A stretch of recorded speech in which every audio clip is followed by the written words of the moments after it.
how's it looking out there right now, Matt? What all can we expect? Well, we got the weather that keeps Santa coming back.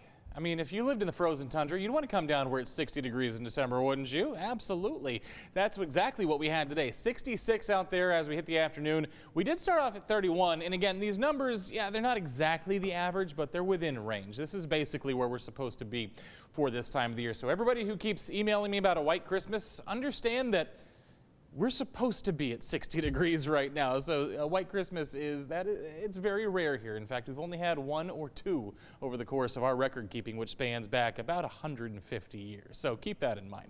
Anyway, out there right now, 50 in Temple, same in Marlin, 44 in Waco, 50 right now in Meridian. So most of us hovering right around the 50-degree mark. A few 40s already showing up west of I-35.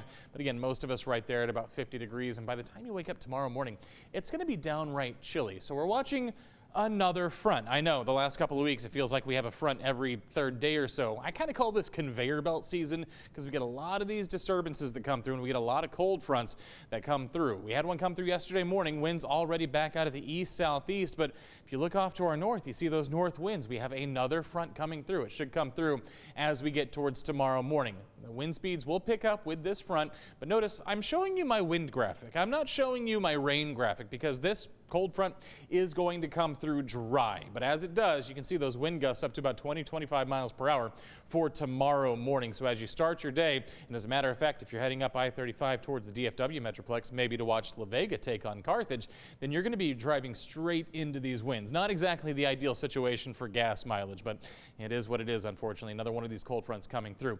As it continues to slide through the rest of the morning, you're going to see those winds pick up 10, 15, 20 miles per hour. Not going to be as windy as it was yesterday or the day before, but we are going to be experiencing some wind gusts, so keep that in mind for your travels throughout your Friday. Stays with us for most of the day as well, kind of calms down out west before it does east of I-35, but then by tomorrow night, most of us around 5-10 miles per hour. Not a big deal with the winds as we head towards your Friday night. Now, what are the winds going to do for us? Well, for tomorrow, yeah, we're going to be down a few degrees, 62 for your Friday afternoon, but still right around where we're supposed to be for this time of the year.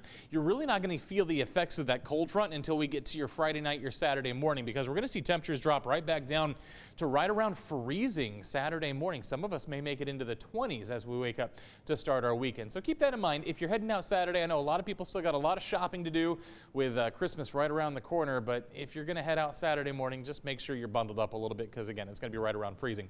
Not really a problem Saturday afternoon, though, as we get back up to 61 and then kind of a carbon copy there on Sunday. So the next 3 days look very similar. Not too bad. Again, cold starts, but the afternoons are going to be just fine. The week of Christmas brings us a slightly different story. So as we head towards Christmas Eve, now we're going to focus on Christmas Eve because that is our next chance for showers. And some of these showers could last throughout the day. Not consistently, not going to be a wall of rain, but we could see off and on showers basically throughout the day on Christmas Eve. So keep that in mind. I know a lot of people are going to go out, look at some Christmas lights on Christmas Eve night. Just keep in mind it might be a little bit on the wet side, especially towards the evening hours when we could see some of those pockets of heavier rain, especially up towards the I-20 corridor. So if you're heading that direction, keep that in mind. The good news is, though, by Christmas, it's gone. We're going to be dry for Christmas for the most part. A couple of us might have some lingering showers early in the morning, but by mid-morning, we're done with all that. The question is, how much rain are we going to get? Because we absolutely need rain. Well, unfortunately, just like our past rainstorms the last couple of weeks, we're talking a trace to a quarter of an inch for our southwestern counties. Most of the I-35, I-45 corridor, maybe a quarter to 3/4 of an inch.